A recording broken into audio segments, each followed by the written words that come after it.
desconhecido, numa verdadeira prevaricação. Esse sujeito pega e mata esse indivíduo. Que teve antecedentes bons na vida, nunca teve brigas, nunca teve discussões, nunca teve alterações com quem quer que fosse. Sujeito honesto, sujeito trabalhador. O sujeito vai para a cadeia.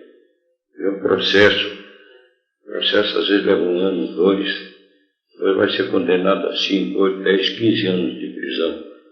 Ora, esse sujeito toda a vida foi sujeito honesto, sujeito correto, trabalhador, direito, passar 10, 15 anos numa prisão. A gente não pode conceber uma coisa dessa. As prisões estão abarrotadas de indivíduos com crimes corriqueiros, crimes de todos os dias, de todas as horas, todos os momentos. No entanto, estão condenados aí a 5, 8, 10, 15, 20 anos de prisão. As prisões no Brasil estão abarrotadas. A justiça, como nós vimos aí, leva um processo de 5, 8, 5 anos, às vezes, para saber se o sujeito foi culpado ou se não foi culpado. Se foi criminoso ou se não foi criminoso, a fim de que dar aquela sentença, coisa que vale. As prisões estão abarrotadas nesse sentido. Os governos sabem, têm o entendimento necessário e preciso. Isso é um verdadeiro desastre, uma verdadeira calamidade, isso é uma verdadeira injustiça. Nessa tese que nós temos pretensão, se o médico nos ajudar, nos auxiliar, ou se não, às vezes a coisa é meio pesada e traz muita responsabilidade, eu tenho pretensões de apresentá-la até sozinho, dando ao governo a ideia do seguinte: determinados crimes, esses crimes passionais, esses crimes comuns, esses crimes de todas as horas, todos os dias, não houvesse inquéritos propriamente, testemunhas e papelada, e todos esses transmites necessários, desnecessários aí. Fosse uma condenação, como se diz aí, a condenação sumária, simples e unicamente. Evitava um trabalhão tremendo, evitava uma papelada pavorosa, evitava trabalho, evitava botar o sujeito na cadeia, com alimentação, com roubo, com tudo quanto há, uma despesa tremenda. Nessa tese eu propunha essa parte do governo também, uma lei nesse sentido, uma comissão nesse sentido, para esvaziar as cadeias.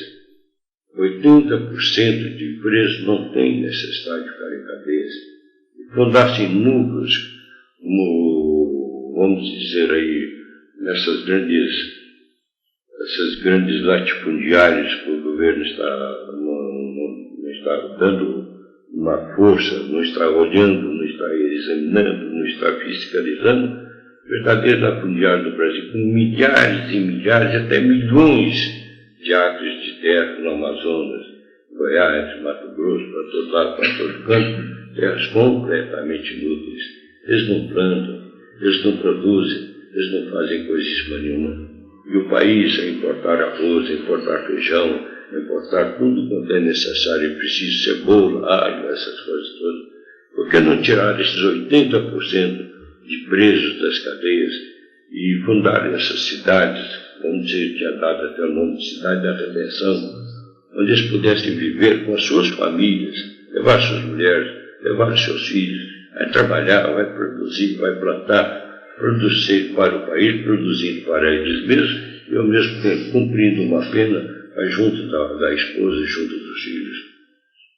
Quantos infelizes brasileiros, São Paulo, Rio, nessas grandes cidades principalmente, estão presos injustamente, presos por uns surtos vagabundos, coisinha à toa, e aí esperando inquérito durante 1 ano ou 2, a mulher passando fome, os filhos passando fome, completamente desprezados, e ele lá dentro, um revoltado, transmitindo revolta para outros nesse sentido. Essa gente podia ser aproveitada para o país, ser aproveitada para eles mesmos, ser aproveitada para as suas próprias famílias. Nós vemos sempre nas televisões indivíduos presos, há pouco tempo o sujeito foi preso, 3 anos na cadeia. Ele fugiu, deixou um bilhete dizendo que dentro de 30 dias ele voltaria. Mas precisava daqueles 30 dias para provar ele era um inocente, não havia justificativa para estar tanto tempo na cadeia, esperando o inquérito para tomar aí mais 5 ou 10 anos. E, de fato, saiu e provou a sua inocência nesse sentido. Ontem ou anteontem, os jornais deram notícia de que aqui na Ponte de Berna, 3 ou 4 rapazinhos vinham, acho que de Mato Grosso, não sei aonde, um grande carregamento de maconha aí. Eles foram presos. Ora, são rapazes de 20 e poucos anos, um comércio ilícito, tá certo, proibido pela lei. Agora pega esses rapazes, se eles têm dinheiro, eles não vão para a cadeia. Todos nós sabemos disso, porque a justiça nesse sentido precisa ser completamente transformada. Se eles forem para a cadeia tomar 4, 5, 6 anos, na idade que eles estão, na idade de estudar, na idade de trabalhar, na idade de produzir, seria melhor que tivessem, por exemplo, uma dessas cidades fundadas para esse sentido, plantando arroz, plantando feijão, era um castigo para eles e, ao mesmo tempo, dar uma demonstração de que o indivíduo precisa trabalhar, que o indivíduo precisa produzir, o benefício dele, o benefício do próprio país. É nesse sentido, meus amigos, que eu havia preparado essa tese nesse sentido. Nós vamos continuar com esse estudo, nós vamos pensar, nós vamos trocar ideias, vamos ver se nós chegamos a uma conclusão para no Congresso Futuro de Psiquiatria, nós apresentarmos em nome do corpo médico, em nome do corpo da Sociedade de Filosofia, de Psicologia, podemos sim, todos nós aí. Resultado, eu espero que não dê. Eu espero que não. Nós não podemos, às vezes, sofrer críticas tremendas, coisas pavorosas, porque aqueles que vivem de falcatruas, de safadezas, de severgoísmos, não hão de querer permitir semelhante coisa. E digo safadezas de ladroeiras, vamos dizer assim, porque é uma coisa mais do que comprovada. Por exemplo, nas prisões, onde existem aí 4, 5, 6 mil presos, nós avaliamos, os jornais publicam continuamente, o comércio indecente que se produz dentro das penitenciárias, dentro das cadeias. Os doentes ricos são explorados ao extremo, uma coisa pavorosa. Vendem maconha, vendem entorpecentes. É um verdadeiro descalabro, um verdadeiro desastre nesse sentido aí. De maneira que isso será criticado, porque os dirigentes, os diretores dessas prisões, geralmente gastam 30% das verbas doadas pelos governos e 70% eles consomem para si mesmos. Nos próprios hospitais psiquiátricos temos uma grande documentação nesse sentido. Diretores abriram inquéritos, mas não foram processados, porque quem tem dinheiro nunca é processado nesse sentido. Mas descobriram que 50% gastavam juqueria, aqui, lá, 50% da verba, 50% dessa outra verba era completamente desviada para uma meia dúzia de diretores, para meia dúzia de responsáveis. De maneira que eles vão gritar se esvaziarem as prisões. Eles vão gritar, por exemplo, se, vamos dizer, o jogo do bicho, se for oficializado pelo governo do jogo. Se a loteria esportiva é oficializada, é um jogo. Por que o jogo do bicho não é oficializado? Porque os delegados de polícia, principalmente do alto escadrão, não permitem que o jogo seja oficializado. É o seu meio de vida, é o seu meio de enriquecimento, essas coisas todas. De maneira que são coisas que nós iremos lutar contra isso. Mas eu espero que com o tempo tudo isso será resolvido. Principalmente essa questão das prisões. Talvez pode ser, eu vou fazer força para que o Brasil seja o pioneiro nesse sentido. Mas se nós não cuidarmos dessa parte, outros não cuidarão.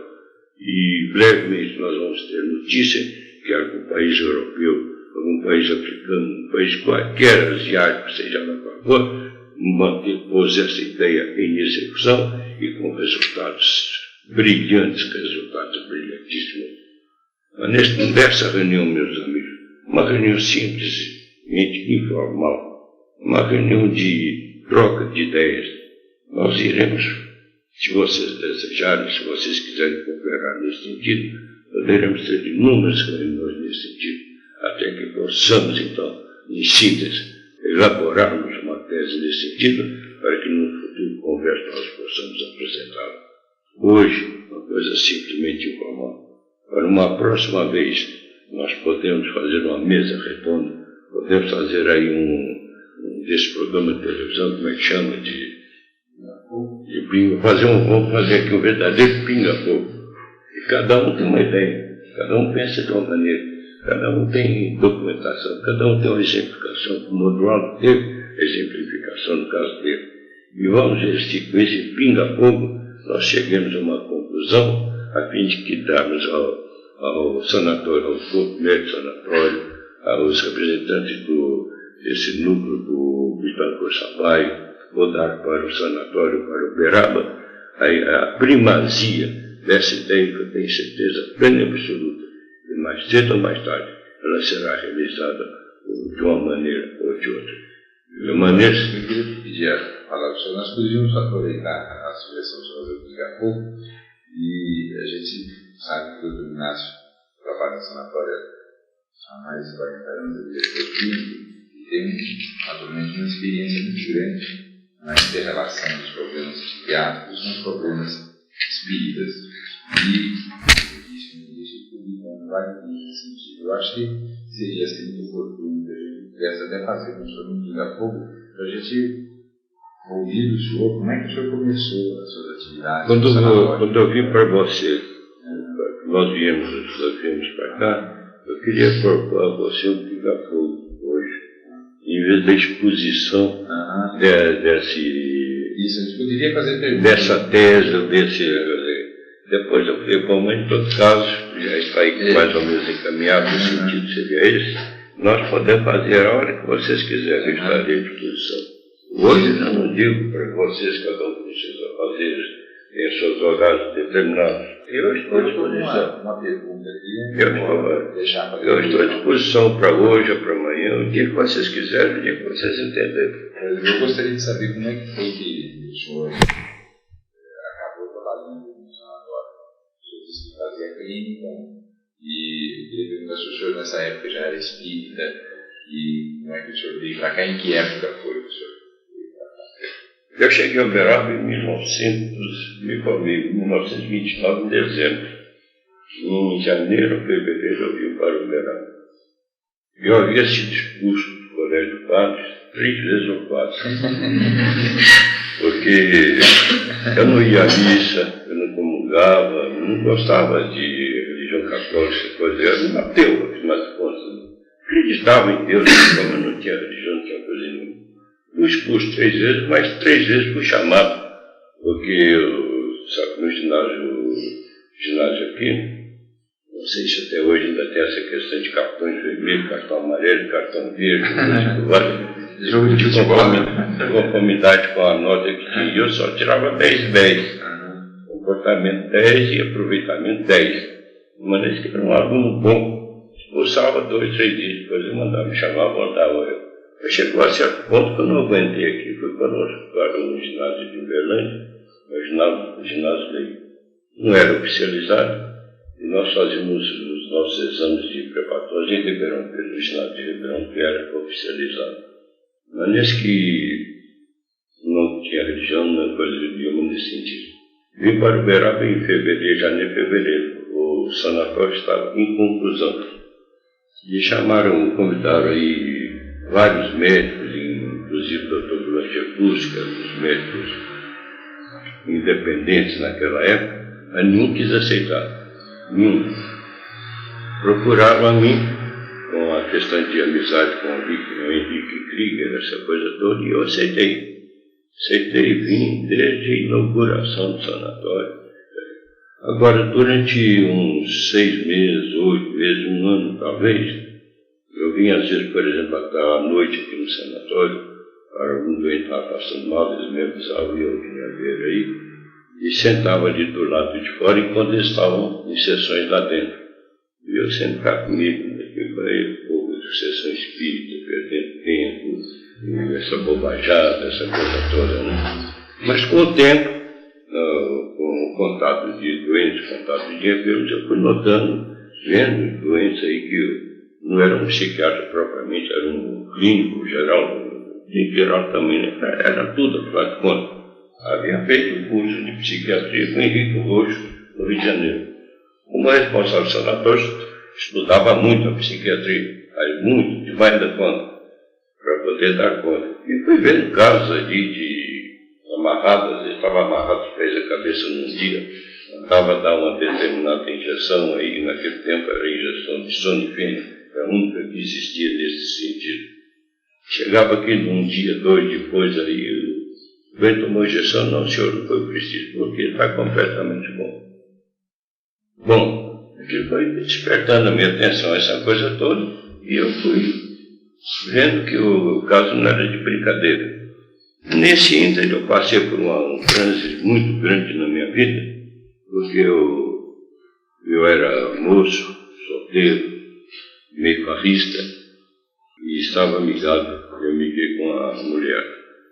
Tirei essa mulher da zona chamada antiga Zona São Miguel, aluguei uma casa para ela no centro da cidade.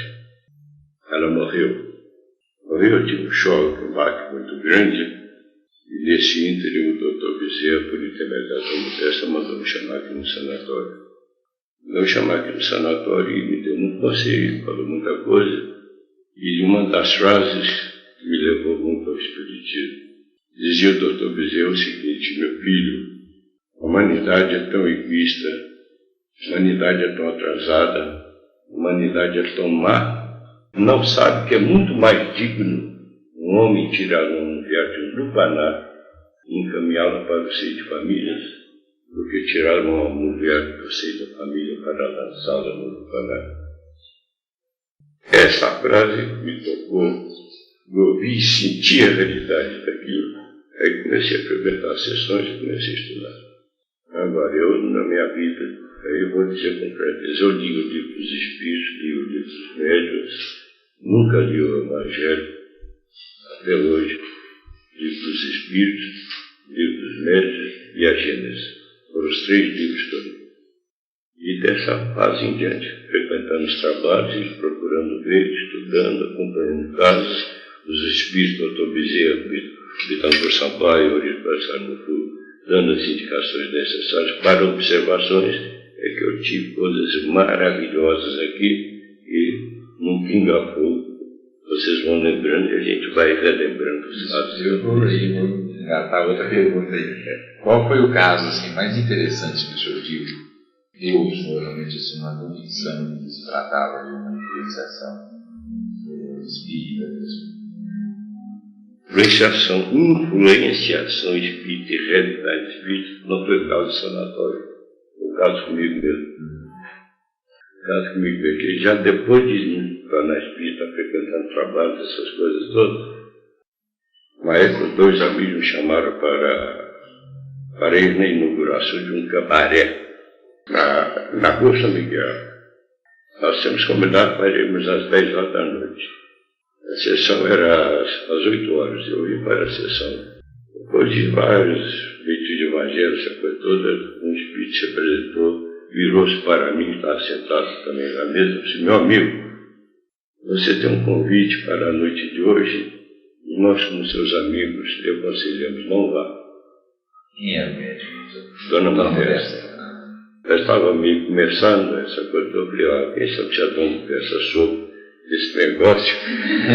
É muito amiga, sabe das minhas responsabilidades dessas coisas, não vou acreditar nisso não. Eu morava ali em frente onde é o meu consultório, na casa de esquina, perto do Hotel Modelo. Eu tinha um carro Fiat, um carro desses Fiat grandes aí. Chegou 9h30, mais ou menos, eu peguei e saí, tomei o meu carro e entrei ali em frente ao Hotel Modelo, na Praça Modelo ali, e o pneu arrebentou. Os chauffeurs entraram logo no meio, essa coisa toda, tinha um esteco, essa coisa, e começaram a arrumar para mim. Peguei, desci o carro, quando cheguei lá na Praça da Matriz, subi a Machado, que ele tinha mão contra mão. Quando cheguei na Praça da Matriz, arrebentou um segundo pneu. Que coisa, desci um pouquinho, fui lá na praça, pedi os chofés, essas coisas todas, deram um jeito, na minha opinião. Quando eu cheguei ali perto, mais ou menos, onde é aquele negócio de meninos que tem ali na praça. Senai. Como? Senai. É, o Senai. Quando cheguei perto do Senai, uma terceira rebentou, que eu falei, o quê? Eu vou não. Eu consegui o carro, voltei. Chegando nessa noite, no dia seguinte, eu soube, houve um banzete cuia nesse cabaré, inauguração, uma coisa pavorosa, e foram presas 20 e tantas pessoas, foram presas na cadeia, um delegado terrível, que operava uma coisa pavorosa, não olhava A nem B, rico, pobre, coisa nenhuma. 24 pessoas foram presas, entre as quais gente de alta sociedade, chefes de família, com um escândalo, desde essa ocasião eu acreditei em espiritismo. Espiritismo não, acreditei na atuação dessa gente. Com relação a essa moça que o senhor vivia com ela e faleceu, o senhor teve logo depois assim, da desencarnação dela alguma comunicação dela? Tive a comunicação dela e tive a explicação necessária. Preciso que, numa existência passada, eu era um lord inglês. E o senhor sentiu uma identificação precisa? Perfeita. Eu era um lord inglês muito rico. E vivia passeando pela Europa, essas coisas, chegava no cabaré, uma coisa qualquer, que depois o atavismo me trouxe muita coisa nesse sentido. Mandava fechar e fazia as falas ali. E eu pus essa moça perdida na Holanda. Na vez que eu a pus perdida, foi na Holanda, essas coisas, aquela miséria, aquela desgraça, eu fui para a Inglaterra, nunca mais tive notícia.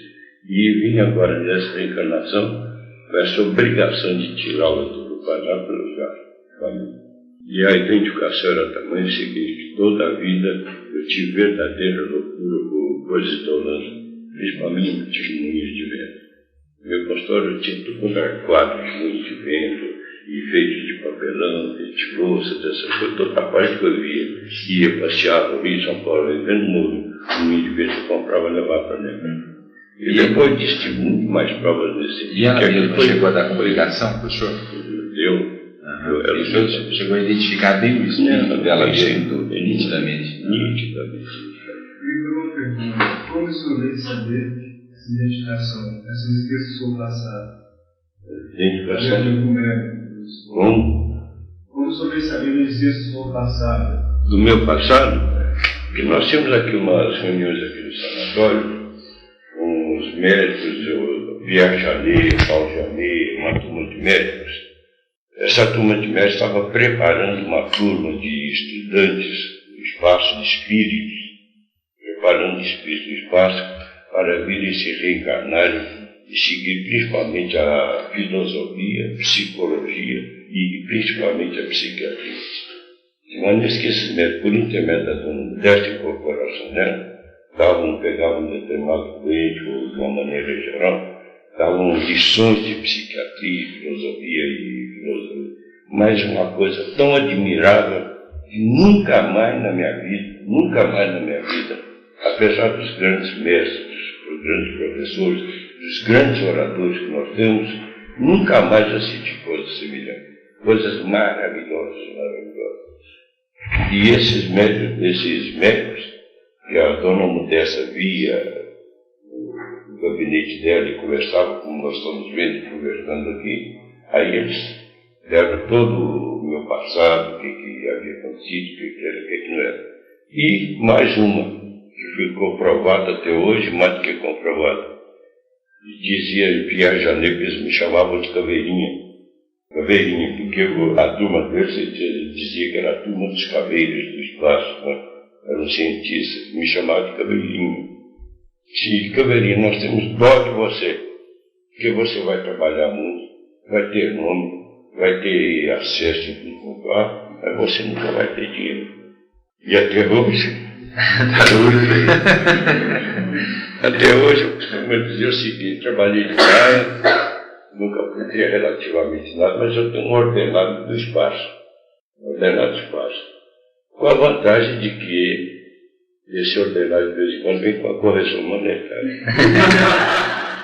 Exatamente porque, uma outra pergunta engatada, e sabateando aqui as perguntas, mas eu gostaria que o senhor dissesse alguma coisa em um caso que o senhor publicou no vídeo do senhor sobre aquele problema do tuberculoso.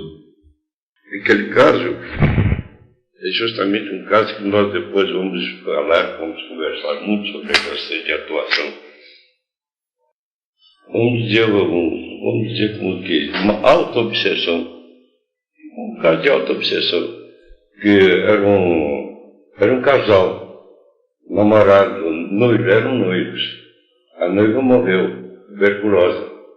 O rapaz continuou, reencarnou e ele estava com 18, 19, 20 anos, 22 anos de idade, essa coisa toda. E apesar de todo o tratamento médico, apesar de todo o auxílio da família, de todos os recursos necessários para aquele tempo, o rapaz ia se definhando dia a dia, e era dado como uma pré-tuberculose. E veio aqui para o sanatório um definhamento orgânico, uma coisa tremenda. Ele entrou no dia seguinte, nós tivemos uma reunião, uma sessão nesse sentido, e um desses médicos que estavam trazendo casos para mim, para observações, para escrever os novos rumos da medicina. Só, Caveirinha, é um caso maravilhoso, um caso muito bonito, assim. E eu vou trazer a noiva desse rapaz e ela vai explicar o que acontece. Ele trouxe a noiva, e ela então veio dizer que quando ele estava dormindo, o espírito dele saía, ele se encontrava no espaço, e ela transmitia a ele o sentimento dela, a fraqueza do estado geral, o que era tuberculose, o que era isso, aquilo outro. Ele acordava com aquelas ideias, com aquelas transmissões de ideias fluídicas que os fluidos dele se adaptavam e estava caminhando para a tuberculose. É que fizemos a psicoterapia, pelejamos essa coisa toda e ele se recuperou. Mas ela é que influenciava ele. Ele ia para a tuberculose. Não tinha dúvida nenhuma. E casos assim nós temos muito, mas é demais da conta, viu? Eu digo o seguinte, eu já escrevi uns 12, 14 livros, algumas coisas para as crianças, propriamente para a medicina, pouco nada de importância tem nesse sentido. Mas eu poderia ter escrito 20 ou 30 livros nessas condições. 20 ou 30. De observações, nós tivemos coisas maravilhosas. Um livro que toda a vida tive vontade, como fiz a psiquiatria em face da encarnação, dessa questão de simpatias, antipatias espontâneas. Um livro que eu tinha vontade de escrever sobre o acho o seguinte, eu estava pensava que essas reuniões que vocês estavam fazendo eram mais quase que só com os médicos, o corpo médico da casa. De maneira que cada um preparava um determinado assunto a fim de que fosse debatido nesse sentido. Agora eu estou vendo que a coisa é um tanto diferente. Eu vejo muitos acadêmicos aí, essas moças devem ser de certo da escola de filosofia, curriculária, medicina, psicologia, né? O doutor Alexandre é professor da faculdade de psicologia, psicólogo. A Lídia é psicóloga também. A dona Terezinha, psicóloga também. A Sandra é professora, promovendo estudante de medicina, a Marúcia de psicologia, a Maria Helena é psicóloga, a Solange é estudante de medicina, psicologia, medicina. Em todo caso, eu posso transformar mais ou menos o que eu ia discorrer sobre o assunto, de maneira que possa haver um determinado proveito entre todos nesse sentido aí.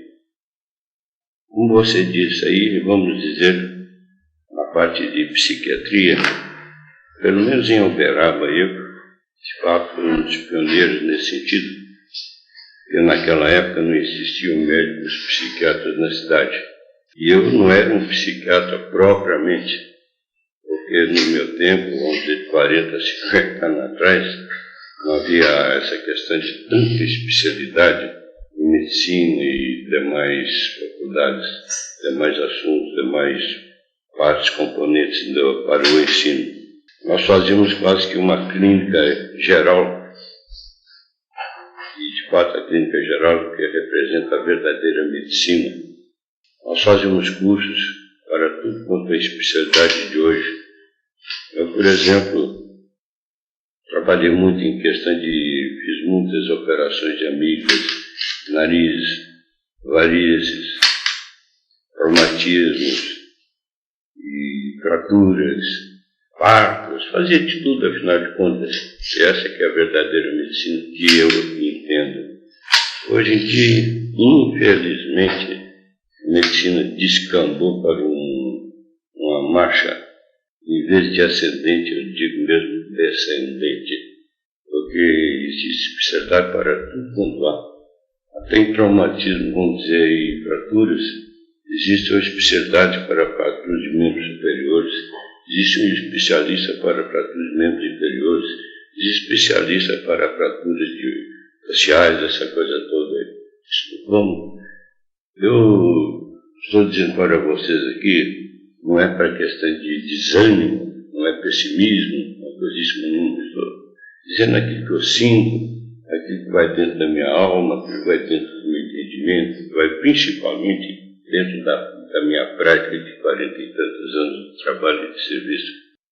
A especialidade está acabando com a medicina. A medicina transformou-se, vamos dizer, num comércio, um verdadeiro comércio, e aliás um comércio bem bastante desagradável, porque é um comércio que lida com a saúde do povo, lida com a infelicidade alheia, com a desgraça, com as necessidades prementes, principalmente da pobreza. De maneira que eu, numa palestra que eu ia fazer nesse sentido, eu julguei que para apenas o corpo médico, no corpo médico nós podíamos falar aí com toda franqueza, com toda lealdade, porque o médico já tem a compreensão dessas coisas. E vocês que estão começando a vida, com aquele idealismo, com aquela boa vontade, procurando principalmente uma alegria e felicidade para o futuro da carreira de vocês, eu peço que não olhem nas minhas palavras pessimistas e isso não possa ser modificado para melhor, possa ser completamente modificado com a ajuda, com o auxílio e com o entendimento de vocês para o futuro, não só do ponto de vista da medicina, da psicologia, da filosofia, todo qualquer setor de especialidade de vocês. Na medicina, meus amigos, principalmente na psiquiatria, eu digo com franqueza, não existe no Brasil, talvez no mundo, hospitais psiquiátricos como nós psiquiatras entendemos, nós psiquiatras temos o desejo de que fossem, que funcionassem como nós pensamos, como nós desejamos. Os hospitais psiquiátricos no mundo inteiro, vamos ver, largar o mundo todo lado e deixar apenas no Brasil. Não passa de um amontoado, de um monturo de lixo, onde são jogados geralmente muitas criaturas infelizes que tiveram a desventura de passar por uma determinada aprovação na vida. Os hospitais espíritas, em todo caso, ainda têm aquela norma de intimidade, aquela norma de paciência, de humildade, de bondade, de compreensão, porque eles veem os psiquiatras espíritas, veem os enfermos de perturbações mentais, apenas irmãos que estão passando por uma determinada provação e, consequentemente, com essa compreensão, eles têm um pouco mais de carinho, um pouco mais de bondade. Os demais hospitais, nós temos uma documentação grande, uma documentação tremenda, uma documentação pavorosa, que de fato são verdadeiros anos de lixo, onde eles julgam os doidos, os perturbados mentais, não passam de lixo, ali são amontoados. Infelizmente, é o que acontece, infelizmente é o que se dá. Em vista disso, ia propor e vou propor para todos nós outros aí várias reuniões nesse sentido, a fim de que possamos estudar um pouco na parte da psiquiatria. Nós não vamos nos interessarmos pela parte da psiquiatria material, a psiquiatria que é vestida da maioria dos médicos que não são espíritas. Essa parte nós vamos deixar completamente de lado, porque constantemente nós temos notícias, recebemos convites para congressos médicos na psiquiatria. Às vezes eles traçam um programa tamanho, um palavreado tão esquisito, vamos dizer assim, um palavreado com palavras tão difíceis, que a gente tem até preguiça, tem medo de ler o que eles querem, o que eles desejam. Fazem os congressos, comparecem 50, 200, 300, 400 congressistas. Esses congressistas vão dizer o seguinte, todos nós sabemos aí, mas é questão de um passeio, mas é uma questão de diversão, leva a família, chora, os filhos vão para os seus banhos de mar, para os seus boatos, essas coisas, e de congresso propriamente pouco ou nada resulta. Nós temos, por exemplo, eu tenho lá comigo, por exemplo, convites para congressos ultimamente sobre alcoolismo, sobre epilepsia, sobre, enfim, esquizofrenia, uma infinidade de coisas. Ora, a medicina até hoje, apesar de todos esses congressos, apesar do grande número de tratados, apesar do grande número de livros científicos nesse sentido, pouco ou nada, pouco adiantamento teve, nenhum quase. Há pouco tempo houve um congresso sobre hereditariedade, uma suposição. Eu senti muito já não ter feito um estudo mais aprofundado nesse sentido, a fim de comparecer a este congresso. Mas depois, refletindo bastante, apresentando teses nesse sentido, do ponto de vista espiritual, a medicina, a humanidade ainda não está preparada para ouvir e para conhecer certas determinadas coisas. Por exemplo, um congresso sobre hereditariedade. Antigamente, nos meus tempos, nós tínhamos aí, mesmo nos livros atuais, de diagnósticos e de receituário, no arquivo, nas observações, principalmente diagnóstico sobre neurosífilis.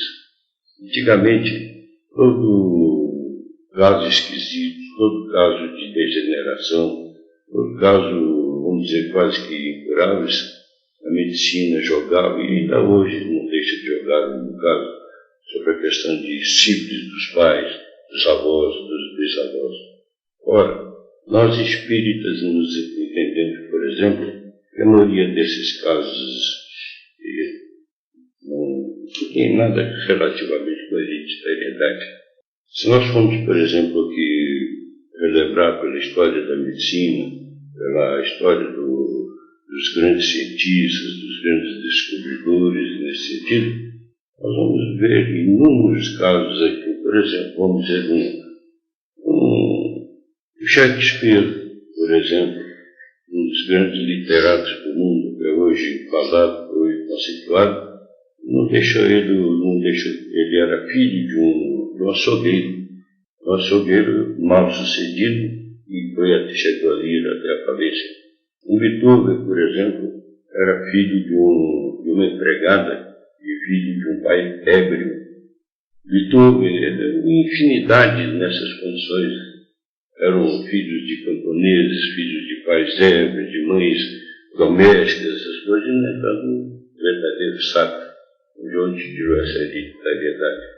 Se nós formos, por exemplo, frequentarmos aí essas fundações da PAI, nós vamos ver ali centenas, vamos ver milhares de crianças deformadas, que nós chamamos de oligofrenia, bobos, idiotas, cretinos, incapazes de se alimentarem por si mesmos, incapazes de tomar um banho, fazer sua própria higienização.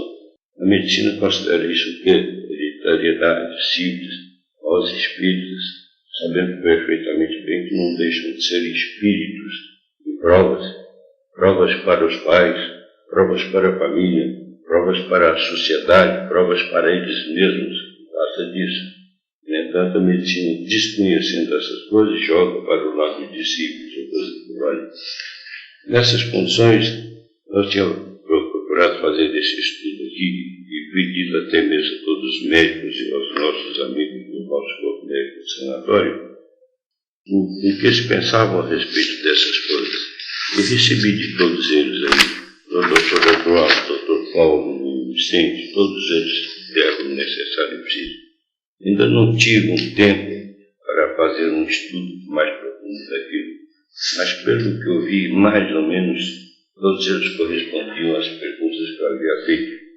E no pensamento deles, quais eram os motivos para o excesso, para o aumento gradual cada vez maior dos casos de psiquiatria, abarrotando os hospitais continuamente. Os hospitais não dão conta, os próprios governos não dão conta mais disso, e não é só no Brasil, é no mundo inteiro.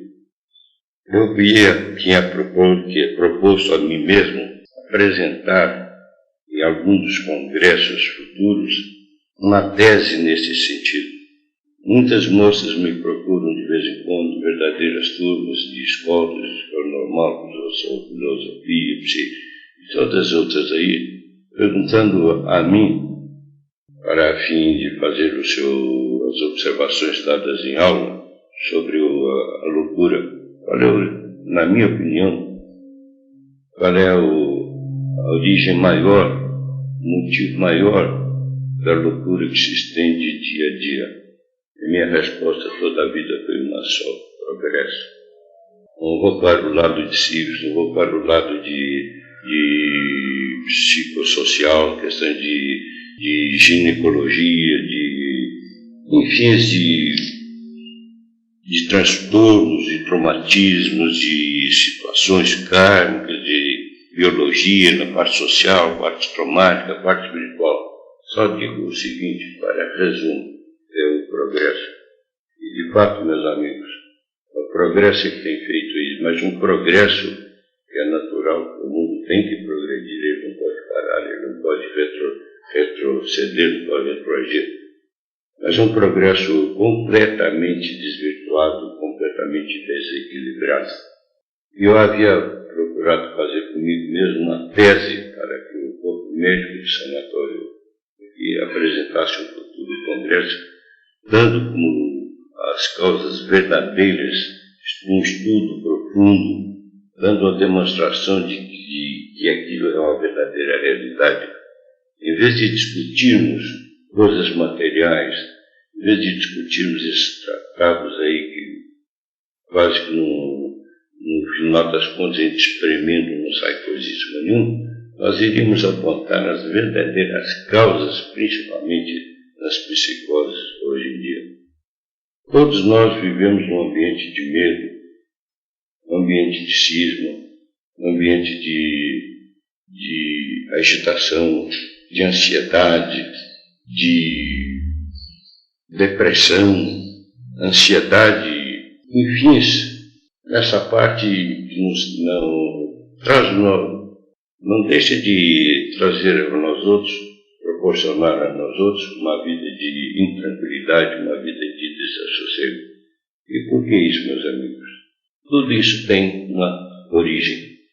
Durante a minha trajetória, de 40 e tantos anos como médico, consultório, sanatório, havia feito observações em vários setores, principalmente nos setores de autarquias e no setor de autarquias, porque a autarquia abrange um conjunto da vida de um país.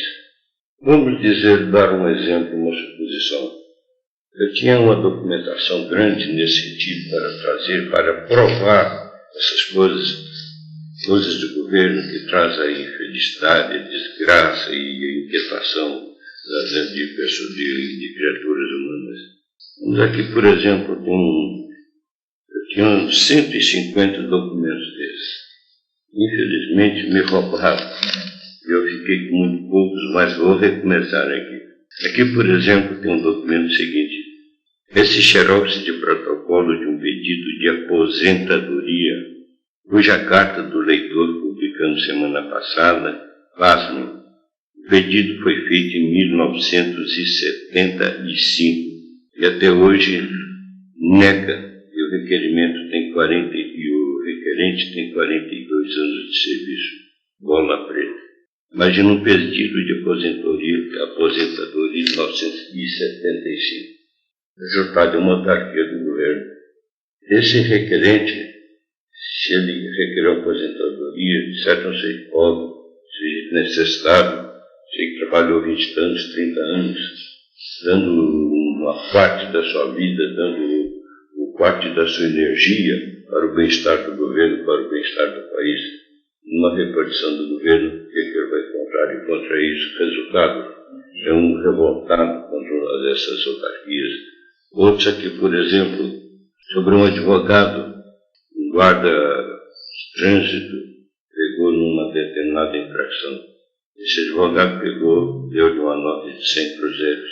Depois ficou descoberto e esse próprio advogado disse: eu preferi dar a eles 100 cruzeiros do que ser necessário e preciso de ir na repartição para provar que eu não fui um contraventor, para provar que eu guardo isso, ou provar que aquilo, que eu ia perder 2, 3 dias, uma semana de serviço no meu trabalho, e eu não posso fazer uma coisa dessa, porque são autarquias que não têm uma orientação certa, uma orientação perceptível nesse sentido. Tem outros documentos, por exemplo, eu vou ler isso para depois nós chegarmos às conclusões necessárias e precisas. Por exemplo, os tropeços do judiciário. Uma pesquisa recente da Ordem dos Advogados revela que a tramitação de um processo na justiça brasileira, a partir do ajuizamento da ação até transitar em julgado a decisão do Supremo Tribunal Federal, dura em média 5 anos. Ora, meus amigos, quem tem uma questão judiciária qualquer e que tem a razão, deixe de ter razão, esperar 5 anos para uma decisão judiciária, isso é um verdadeiro absurdo.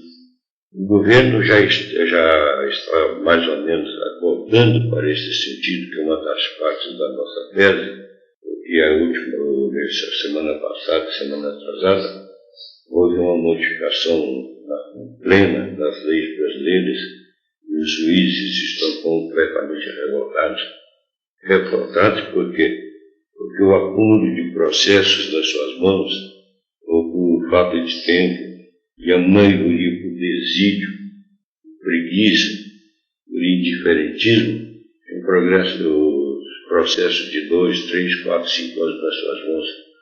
O governo agora resolveu apertar esses mesmos juízes, fazendo com que eles apresentem um determinado número de processos mensais.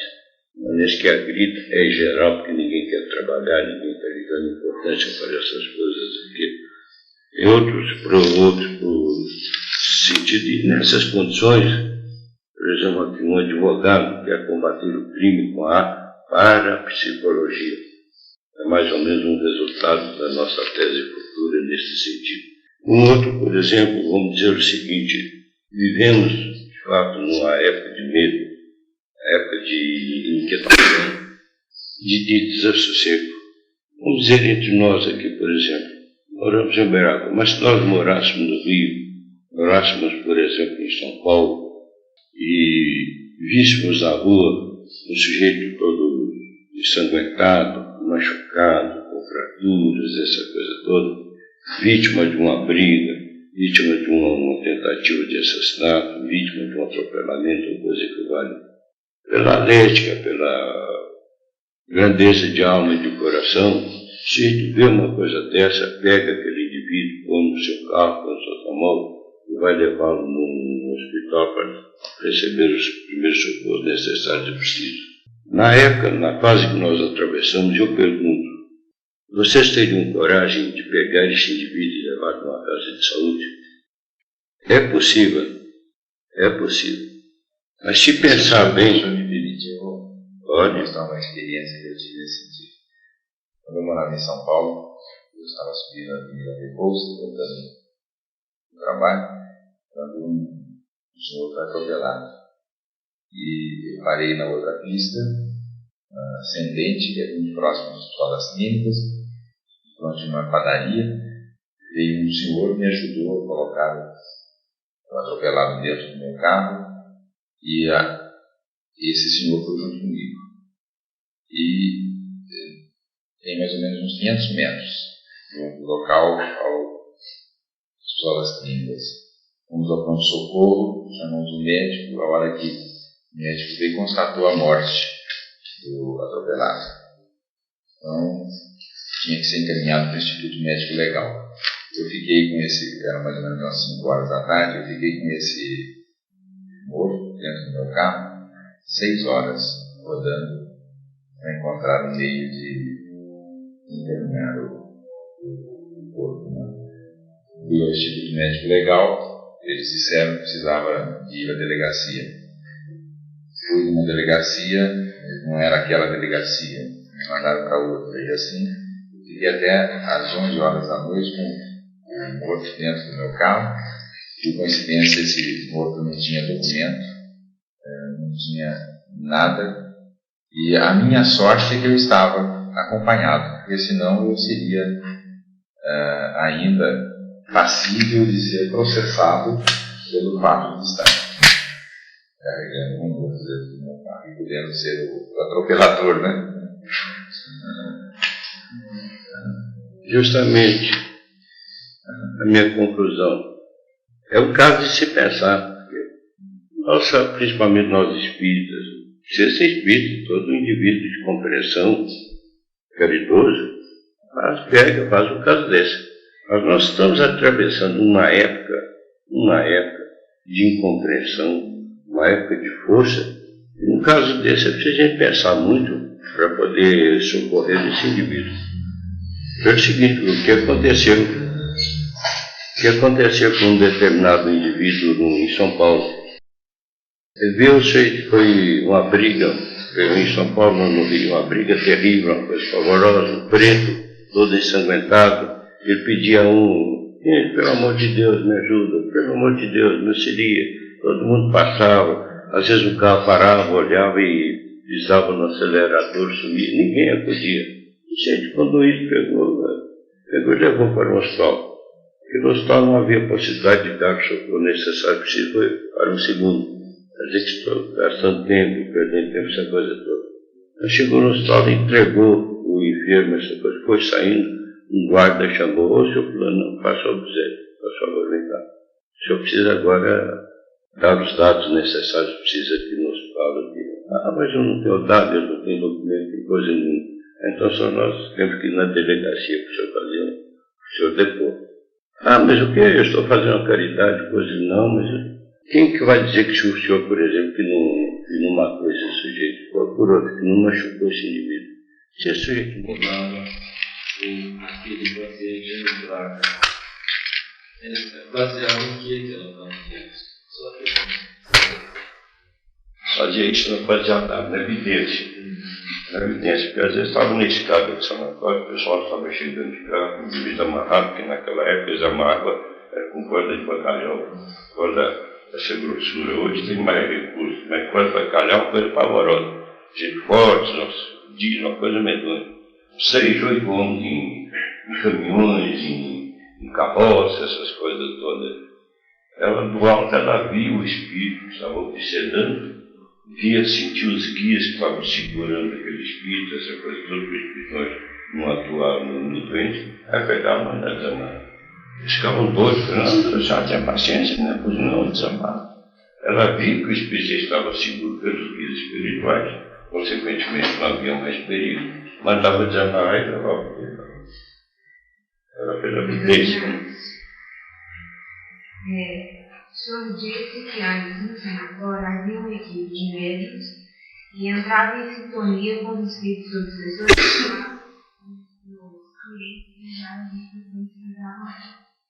a que o senhor atribui hoje a gente ter uma grande quantidade de oradores, uma grande quantidade de médicos, e a gente ainda não tem um trabalho desse nível dentro do sanatório? O que deveria ser feito para iniciar?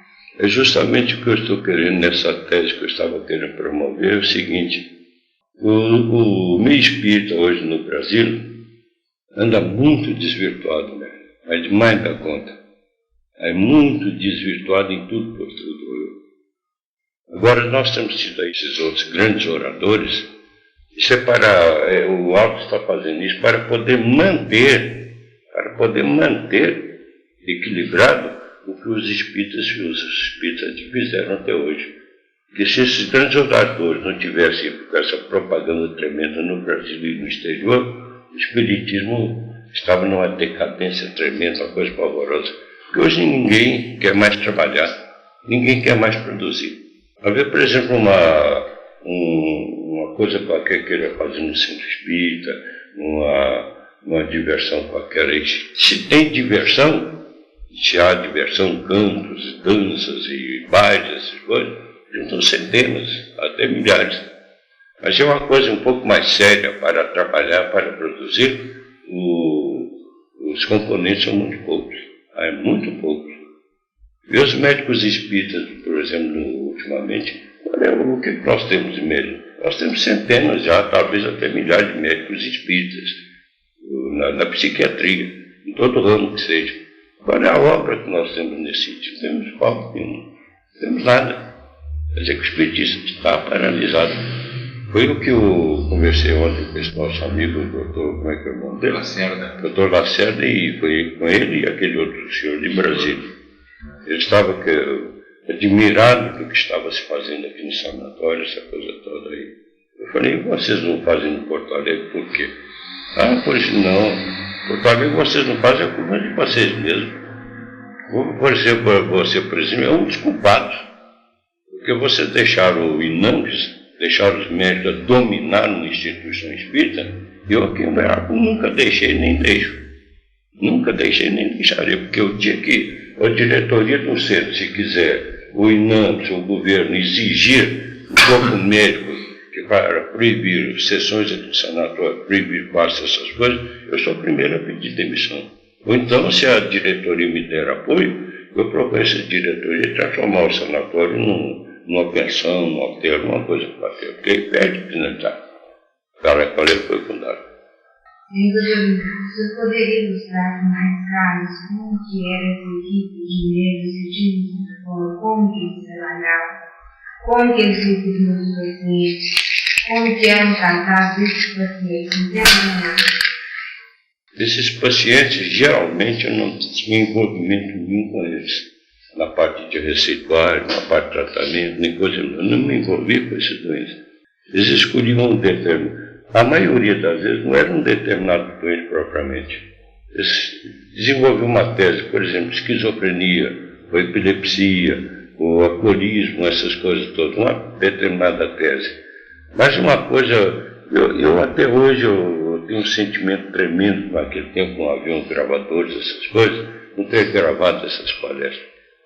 Eu tenho certeza que nunca mais na minha vida eu vou ouvir coisas semelhantes. Ora, Paulo Pierre Janet, por exemplo, foi um grande médico francês. Hoje nós temos livros dele, verdadeiros tratados, uma coisa maravilhosa. As observações que aquele médico fazia, esmiuçadas, mas esmiuçadas ao extremo, uma coisa tremenda. A gente nota através dos livros dele, que era um sujeito que vivia, não 100%, 120% para a psiquiatria. A maravilha das obras que ele fez. Nesse que eles vinham, falavam sobre um tema determinado. Quando era o enfermo, ele apontava um determinado enfermo. Se o enfermo está isso, aquilo. Me recordo uma ocasião aí de um sujeito estava perturbado e com reumatismo, uma coisa tremenda. Para ir para a sessão, precisavam 2 ou 3 enfermeiros ajudar, não podia nem andar, os dedos, as mãos encurvados, uma coisa pavorosa. Ele deu uma lição nesse dia, dizendo que aquele sujeito havia dado, ele mais 2 outros companheiros, havia pegado um camponês, um infeliz camponês, que tinha uma mulher e 7 filhos. Tinha um pedacinho de chão, plantava arroz, feijão, essas coisas, para comer, vivia numa miséria tremenda. Esse sujeito era um fazendeiro, queria tomar as terras dele, e ele mais 2 companheiros, 2 jagunços, deram uma surra de pau, o sujeito até matar. Resultado, a mulher sumiu, os filhos foram para um lado, para outro, foi uma verdadeira calamidade com a família desse camarada, né? Ele então dando a lição, mostrando na parte material e mostrando na parte espiritual a razão daquelas dores, daquele reumatismo que pauladas que havia dado nesse sujeito. Os espíritos foram chamados depois desse sentido, foram doutrinados e aconselhados, as coisas passaram e esse nunca mais teve nada. E o paciente participava dessa equipe? Participava. Numa sala? A mesma, do jeitinho que nós fazemos, né? Mesma coisa.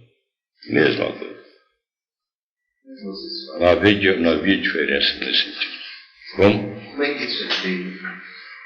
Nós botamos aí já mesmo doentes que tenham mais ou menos em condições de frequentar, uma base de 50, 60, às vezes até 80 doentes.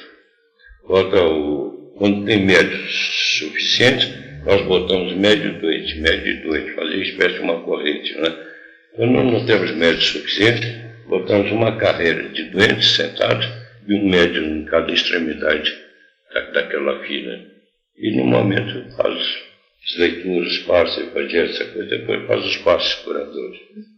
E agora nós temos aqui o doutor Dagoberto e Judite, essa gente toda aí, que eram médicos materialistas. Às vezes eles se vangloriavam da cura de determinadas doenças, mas mal sabiam eles que eles não tinham interferência nenhuma naquilo, coisíssima nenhuma. Interferência era das sessões que nós fazíamos aqui e caracterizada perfeitamente bem para o doente, para a atuação naquele sentido, de doente sarado e acabamento. Então a gente pode concluir também que o sanatório tem uma equipe de espíritos encarregados da assistência constante aqui, né? Se não tivesse, minha filha, esse sanatório já não existia mais. Não existia mais, porque a perseguição contra uma casa nessas condições, pela sociedade, pelas autoridades, pelas autarquias, pelo clero, tudo quanto há, é uma coisa pavorosa. Eu tenho documentos de denúncias em Belo Horizonte, junto à Secretaria de Educação e Saúde, até de bispos aqui de Uberaba. Coisa documentada, essa coisa, mandar para lá para poder fechar isso aqui. E se não tivéssemos assistência precisa, o número de gente machucada, de agressividade com enfermeiros e médicos, assassinatos aqui dentro, suicídios, essas coisas, seria uma verdadeira calamidade. Como existem nas prisões, como existem nos hospitais psiquiátricos do Brasil inteiro. E aqui, nós passamos às vezes aí com suicídio, vamos dizer aí, passamos 2, 3 anos sem haver um suicídio aqui dentro. Passamos anos sem uma agressividade de doentes com enfermos, com médicos, com essas coisas. É uma raridade. Por quê? Nós temos a equipe não só de médicos psiquiatras, de mentores espirituais, como principalmente uma equipe grande de auxiliares de enfermeiros. Auxiliares de enfermeiros em que nível? De todo nível. Eu quero dizer o seguinte, nível espiritual ou nível material? Nível espiritual. Nível espiritual. Se nós temos aqui, por exemplo, 10 ou 15 auxiliares materiais, eles têm lá seus 50, 100, 200 ou 500 parte espiritual. Nós temos nessas enfermarias, a dona Modesta sempre me descrevia, me falava, e a gente nota, às vezes, quando existem casos aqui, principalmente casos de religiosidade, uma suposição. Freiras e padres andando para lá, para cá, nos corredores. As freiras entram no quarto das enfermas, os padres entram no quarto dos enfermos, essa coisa toda. Ora, o alto seria um contrassenso. Como é que os espíritos permitem um padre ou uma freira que estava obsedando um doente, entrar no quarto desse doente e continuar aqui nos corredores sanatórios?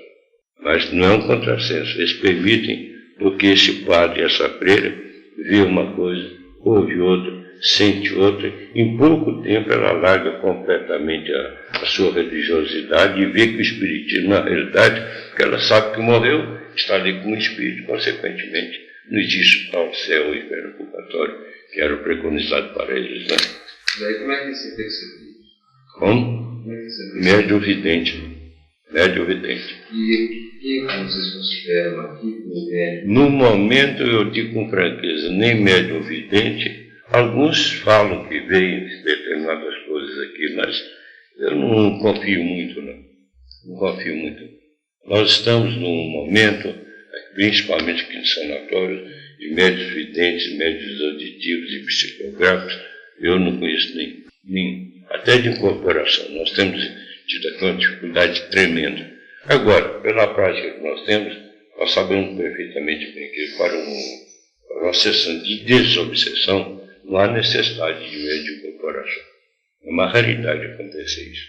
A maioria desses espíritos são trazidos aos trabalhos, eles ouvem a leitura do Evangelho, ouvem as preleções dos oradores, ouvem os conselhos que eu geralmente dou na parte de psiquiatra, e os guias espirituais com eles ali levam também para os hospitais do espaço. No espaço existe hospital de todo jeito, de toda maneira. Só existe uma necessidade de incorporação quando o espírito é tão materializado, que ele vê e sente certas coisas, mas não crê, ele não acredita que morreu, ele está ali como espírito. Mas que há necessidade de uma incorporação para que ele depois olhe por si mesmo, vê que as mãos não são dele, os versos não são dele, nada é dele ali. Ali é que ele então admite que de fato está desencarnado. Precisa com São Tomé, precisa ver para crer. Né? Quando passa, por exemplo, qual se a doença ou alguma instituição tem-se um melhor mais imediato das bases? Uma hora imediata propriamente, a gente não pode dizer pelo seguinte, porque doentes que vêm aqui são de várias categorias, vamos dizer, tem que olhar a parte orgânica, tem que olhar a parte religiosa, tem que olhar a parte do trabalho dele, enfim, uma série de fatores que contribuem para um determinado indivíduo suportar para mais ou suportar para menos uma determinada medicação. Né? Se o sujeito tem bons sentimentos, os sentimentos altruísticos, é bom, é humilde, é caridoso, coisa que vale, e existe uma atuação naquele sentido, o espírito, principalmente um espírito consciente, às vezes, logo após o passe, esse espírito consciente compreende a passe e não age mais naquele doente, já não sente mais nada. Agora, às vezes são espíritos conscientes, espíritos inteligentes, na hora do passe, na hora do eletrochoque, na hora da aplicação de uma injeção, qualquer coisa, ele se afasta. O doente só que sofre as consequências desse eletrochoque, desse remédio que eles tomaram, não sente nada. Quando ele é consciente e inteligente. Mas que torna-se muito mais difícil a gente curar um obcecado. Um caso de obsessão nesse sentido é mais difícil. Às vezes demora. Quer dizer, por exemplo, o caso de eletrochoque. O espírito sente o eletrochoque. Mas que ele é inteligente, ele passa. O doente só toma eletrochoque. Mas que não adianta nada para fazer naquilo. Outra coisa, por exemplo, se ele procura agir no enfermo, mas quando a matéria está em petição de miséria, né? De maneira que eu sempre pedi aos médicos aqui, não dobrem doente, a não ser esses doentes incuráveis, que nós sabemos que existem doentes incuráveis, a parte material, ele está certo, ele é violento, ele é agressivo, tem necessidade de ser palpado. Mas a maioria dos doentes não há necessidade, e se fizer isso, pior que o espírito age muito mais intensidade. E a senhora faz uma distinção entre esses doentes materiais ou incuráveis? Isso a própria psiquiatria hoje em dia a psiquiatria propriamente não, mas nós médicos, psiquiatras, espíritos, nós fazemos uma distinção perfeitamente legal nesse sentido. Esse caso de oligofrenia, por exemplo, é um caso de fundamento de iniquidades passadas. O que a medicina pode fazer? Aí na PAI, por exemplo, você vê centenas de milhares de crianças nesse sentido, aqui no sanatório mesmo, coisa que eu vou.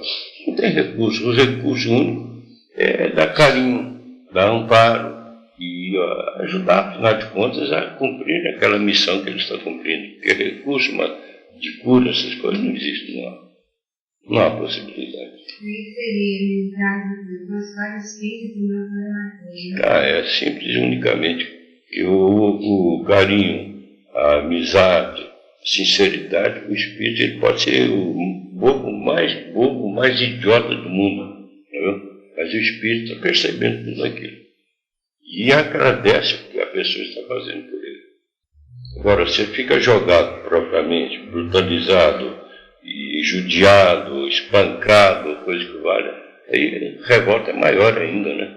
Além da provação que ele está passando, ainda tem o espírito torna-se mais revoltado. O resultado é possível que ele perca aquela reencarnação, uma segunda, uma terceira, até encontrar o carinho, a amizade e a sinceridade. Aí, às vezes, uma reencarnação só é o bastante para que ele se livre daquele trauma. Né? Você sabia que os psicopatas têm uma certa dificuldade em aceitar a psicoterapia. Eu acho que isso tem alguma coisa a ver com o processo reencarnatório, com o problema kármico? A maioria das pessoas tem, vamos dizer, já uma mágoa interna, vamos dizer mesmo até ódio das condições atuais de vida, essa coisa toda.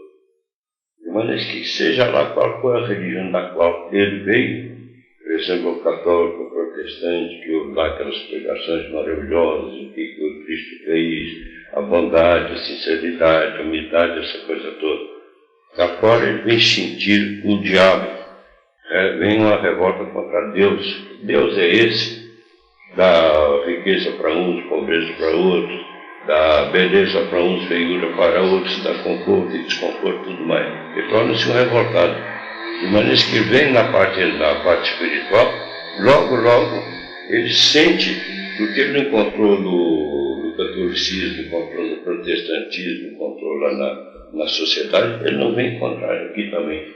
Daí a relutância dele em querer aceitar aquilo. Como eu relutei quase um ano aceitando, quase um ano. Já está no próprio indivíduo. O senhor falou a respeito de um espírito mais inteligente ou menos inteligente. Como que isso conseguir para perceber? Como se consegue perceber isso? Quando a gente tem médios de incorporação, médios videntes, médios auditivos, médios psicográficos, os guias espirituais vêm e falam imediatamente, né? Eu tive aqui, por exemplo, o caso de um médico francês. Ele morreu viciado em morfina e cocaína. Nós tivemos aqui um doente que vivia agressividade, uma coisa pavorosa, tinha dado morfina naquela ocasião, sonifeno, uma coisa que vai, sonifeno pouco nada adiantava nos casos de muita agressividade. Dava morfina. Esse médico aproveitava. Era um médico inteligente, médico. Sabia que estava desencarnado, mas tinha necessidade daquilo ainda.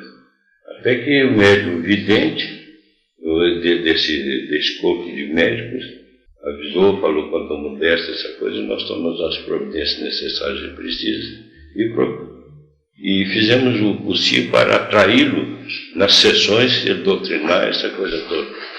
Tivemos as 3 ou 4 ou 5 sessões de doutrinação para esse médico. Ele é inteligente. Ele sabia captar as coisas, né? Agora, sem auxílio de um médico vidente, auditivo, coisa que vale, é quase que a intuição que a gente tem com a prática. A intuição com a prática. Eu dizer que esse médico fazia o que nós chamamos de vampirismo. Vampirismo, puro vampirismo. É o caso da tuberculose também, era escapar da tuberculose, puro vampirismo. O que faz a gente voltar no raciocínio do alcoolismo.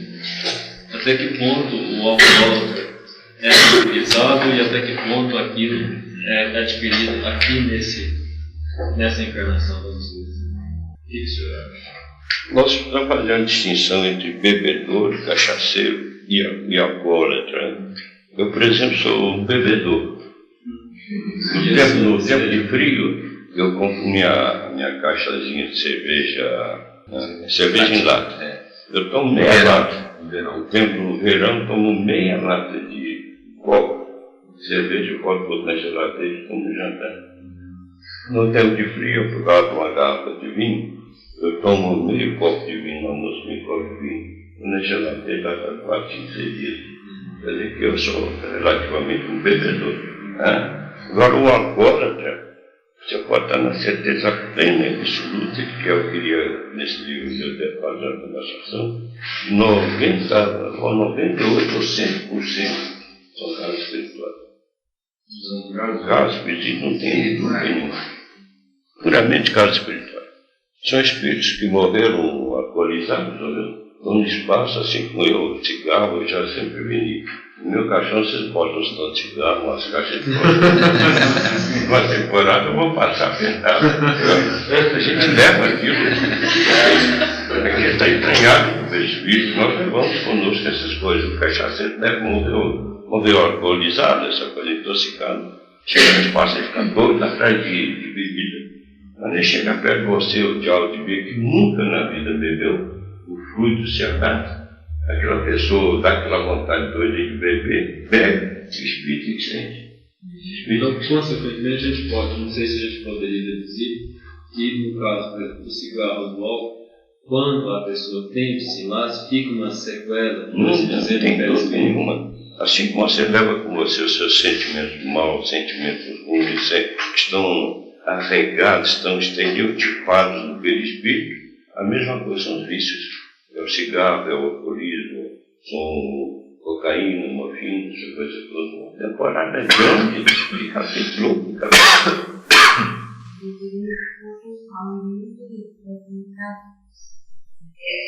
está ligado mais ao sanatório. E na parte assim, da gente fazer um aproveitamento para o nosso trabalho com as crianças. Existe um nível assim, cronológico para o espírito, né? A gente geralmente fala em termos de evolução, o espírito mais evoluído, é o que viveu mais, o espírito menos evoluído.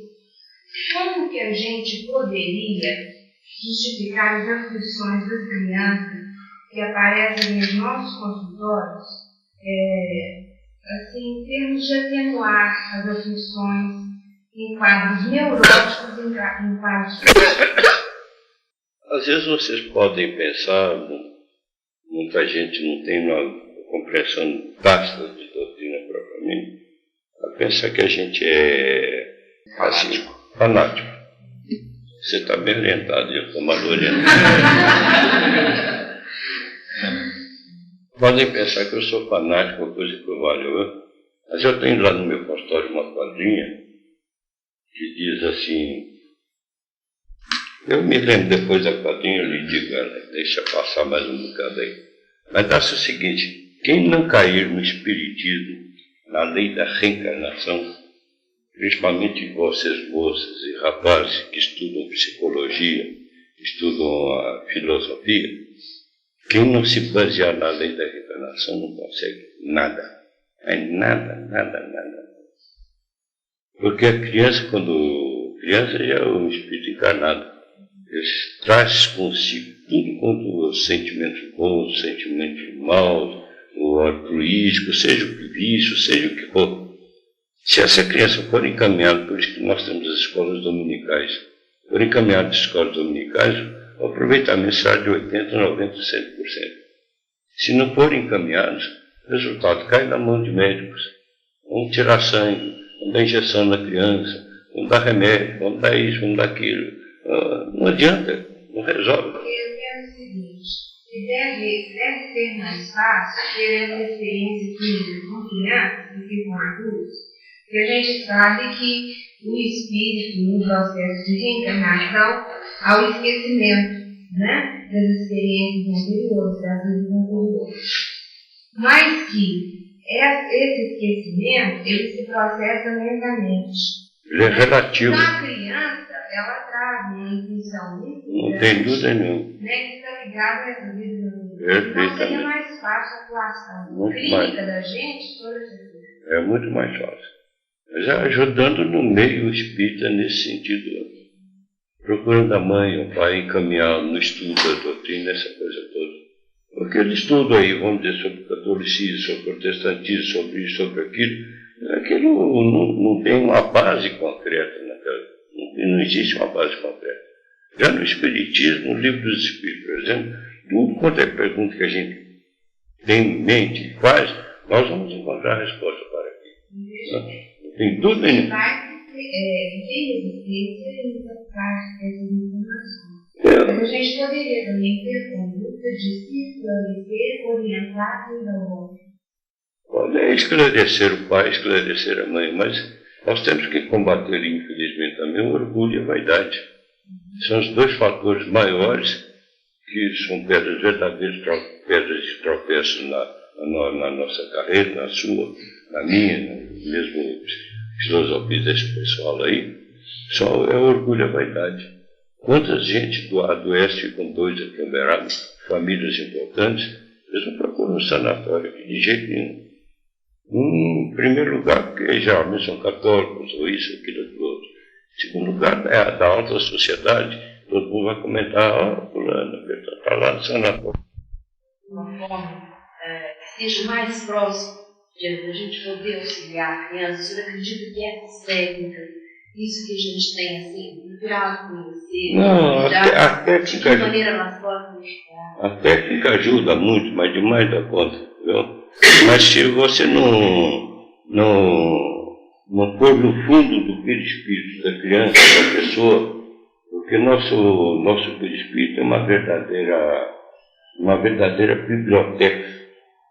Tudo que se passou conosco em vidas passadas estão ali. Os livros estão ali, direitinho. Mas se a pessoa souber tocar no ponto sensível do enfermo, da criança, do adulto, logo o espírito vai no perispírito procurar aquele volumezinho, ver o que foi e o que não foi. E aquilo desperta a atenção, desperta o estudo e, consequentemente, desperta o desejo de se modificar. Mas sem essa parte é difícil.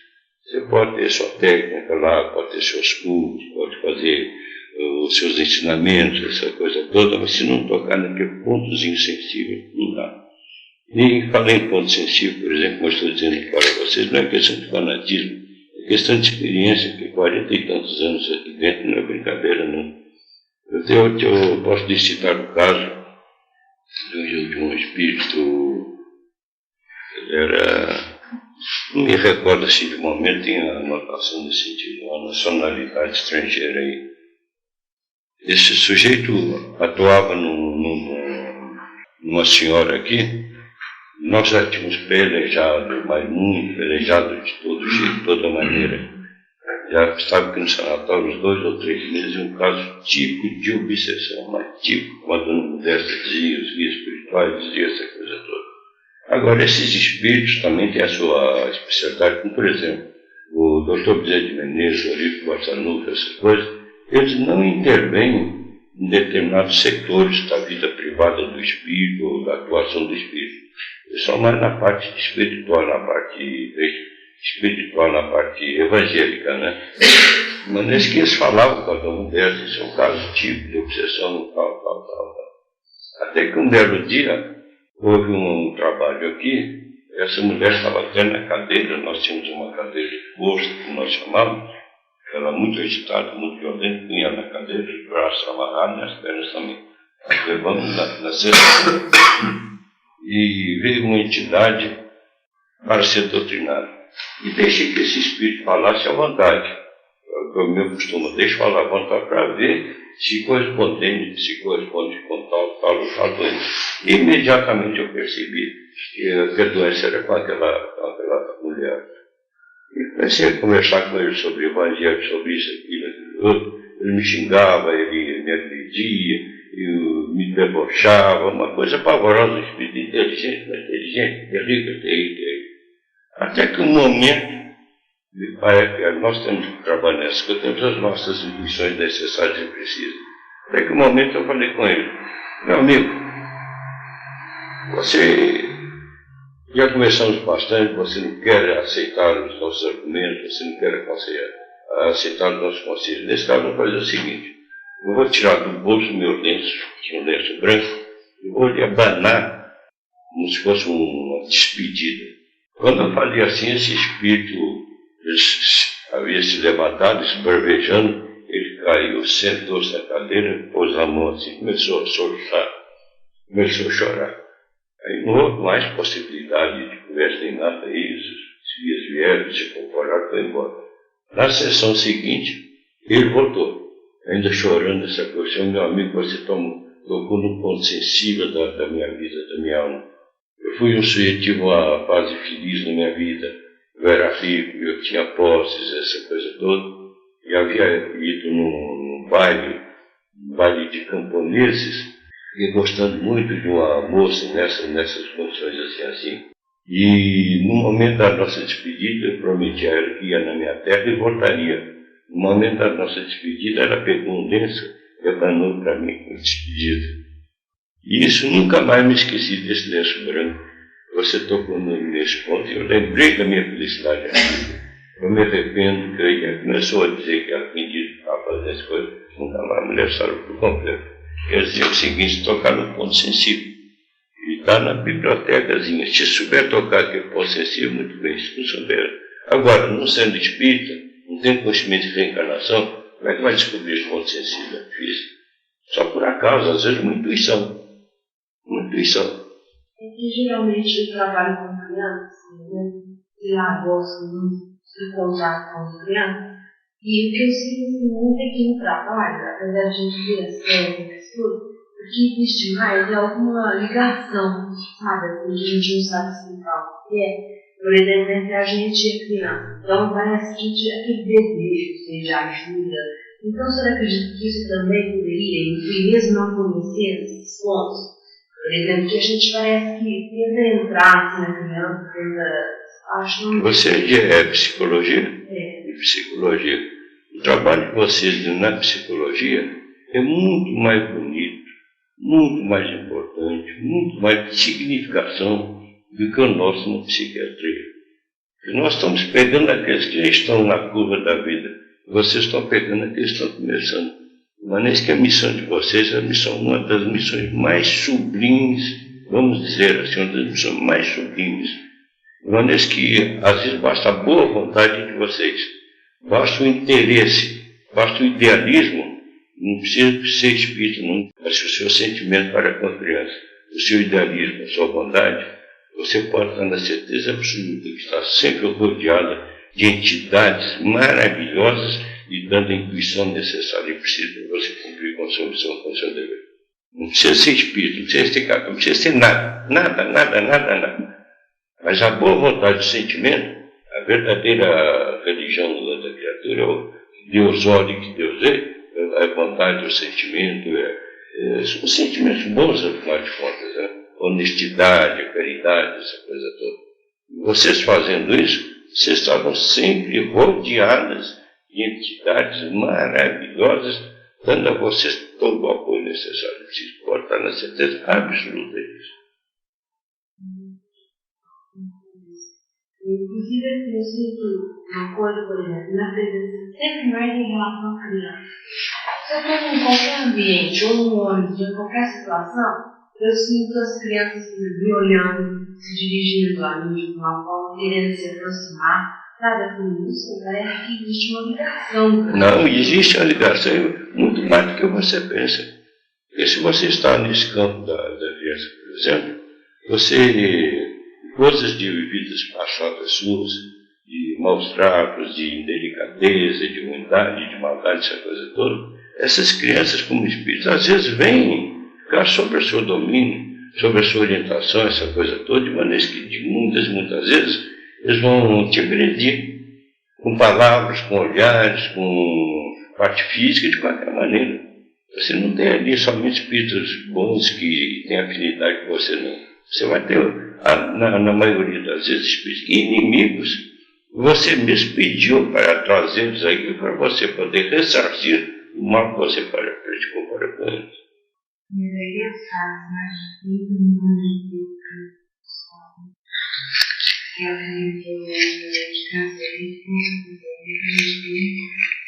De consultório, né? Consultório é uma coisa interessante também. A gente, quando trabalha com idealismo, boa vontade e compreensão de certas coisas, no meu consultório, por exemplo, esse sujeito chega, quando ele abre a porta do consultório para entrar, eu já sei o que é o caso. Já sei se é um caso material, se é um caso de atuação, se é um caso disso, daquilo. Ontem mesmo sucedeu um caso desse. Uma família aqui do Rio Grande Vieram o pai, a mãe e uma moça. Essa moça esteve nos melhores hospitais de Porto Alegre, uns grandes psiquiatras em Porto Alegre, tem um corpo psiquiátrico tremendo, talvez o maior do Brasil. Foi submetida a tudo, quando foi tratamento, uma coisa pavorosa. Gente católica. Depois consegui levar em centros, isso, aquilo, aquilo outro. Auxiliaram o Chico, vieram atrás do Chico em Camberal. Encontraram, o Chico estava viajando. Um choque, então, não, seguinte, não perder viagem, procura o doutor Inácio. A moça foi entrando no meu consultório, lá veio logo aquela intuição. Sentaram, falei, ó, estou andando a sua filha com uma epilética, por isso, aquilo, outro. O tratamento dela está completamente errado, essa moça está completamente intoxicada, tal. Mostraram receitas, mas receitas pavorosas. Neosine, por exemplo, tomar à noite, no caso dele. Diziam que a epilepsia estava dando somente neosine, essas coisas todas. Aí começaram a descrever vários sintomas da moça, isso, aquilo, um caso tipo de obsessão, caso tipo espiritual. Caminho no centro, assim, que eu tenho certeza, até a pessoa que é passada, acabou. Mas isso vai entrando, a gente já tem aquela proteção espiritual necessária que precisa, porque a gente não está sozinho no consultório. Os médicos espirituais, amigos da gente, estão ali também. Quando não são nós, são amigos da pessoa que nos procuram, orientam, que eles encaminham. Né? Tudo ajuda. Médico hoje em dia que não tiver uma proteção nesse sentido, principalmente médico clínico, às vezes até médico cirurgião, qualquer especialidade, ele tem os seus amigos espirituais ajudando, auxiliando, aquela coisa toda. Não tem dúvida nenhuma, não. Os nossos filhos, ou da sensibilidade, perceber as coisas. E realmente, isso funciona assim, se quiser, suporte mais físico dele. Chegou mesmo até a espantar, e colocar sua queixa, eu já saber o que ele vai me dizer. Provavelmente eu atribuo isso a uma sensibilidade, que eu acho que todos nós temos, que às vezes mais ou menos desenvolvido. Às vezes em função do próprio trabalho que a gente faz, né? Em função das próprias atividades. Realmente, eu tenho observado muito isso. A ciência material, geralmente nesses casos aí, o sujeito nasceu para isso. O sujeito tem uma sensibilidade tremenda para isso, para aquilo. Nasceu para fazer isso, nasceu para fazer aquilo outro. Mas são os nossos amigos espirituais que estão com a gente. Né? Você pode estar na certeza absoluta disso aí. Quem tem boa vontade, quem trabalha para o bem, quem tem sentimentos bons, seja lá qual for a profissão, ele tem o amparo necessário que precisa. Não tem dúvida nenhuma. A experiência são 40 e tantos anos. Não é brincadeira, não.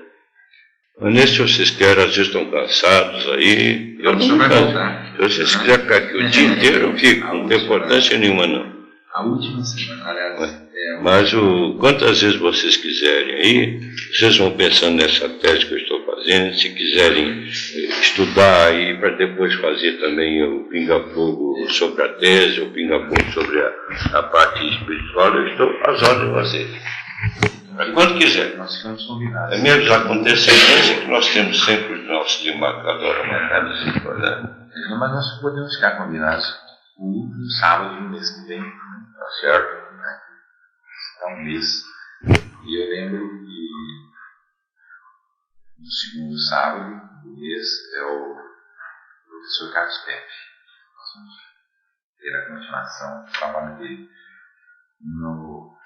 Na terceira semana vai ser novamente o Dr. Jarbas Varanda. Vai retornar também. E para o primeiro sábado de agosto nós vamos ter o professor Almir Morotti.